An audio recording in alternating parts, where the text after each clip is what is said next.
You've seen this line, and you've been kind of preaching this for years, I would say. What's the latest that you've seen in our brand and for other sellers that are trying to get better inventory or get better service or make sure that their business is going to hum along the right way?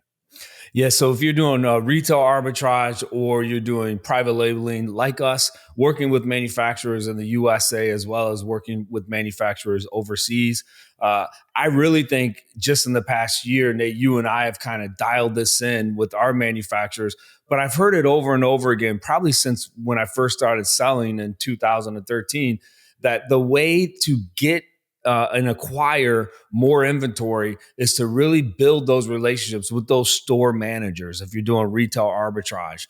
And so as I talked to other sellers, who were doing millions of dollars a year, they would over and over talk about these great relationships they have with the manager of the stores.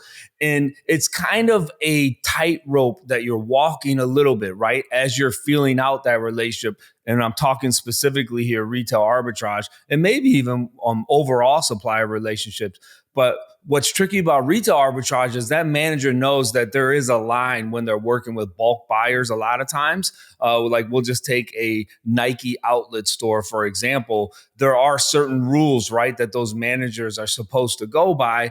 And at times it changes, right, year over year. And so that relationship that you have to massage and manage, generally it's going to start out very gentle. And then as that manager begins to trust you, right, as you're coming in that store weekly, or some of the stores that we're going to be doing retail arbitrage and we'll be coming in there daily with our shoppers, you want to really kind of feel them out, and you always want to go by what they say. What I like to say is like, look, figure out what they like.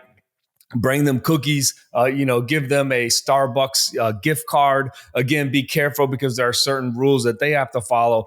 But what that can lead to is when there is a sale coming up that hasn't been publicized, a lot of times sellers I know that have these relationships, that manager will call them up and they'll say, hey, just want to give you a heads up.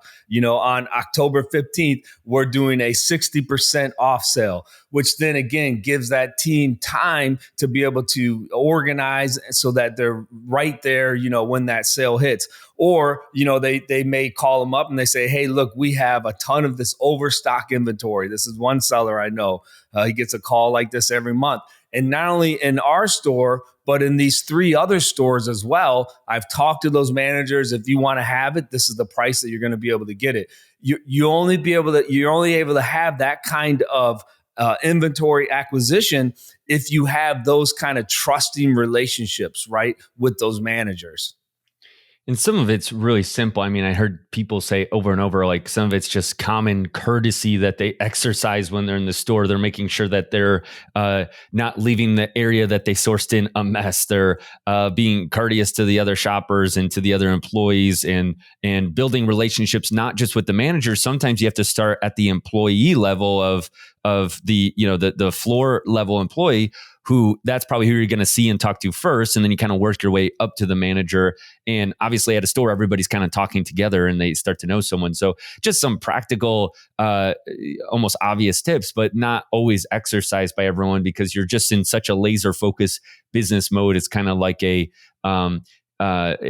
war. You're going out to war at these stores sometimes, and you're ready to come in hot and just, knock around all the other potential competition and the employees and the managers.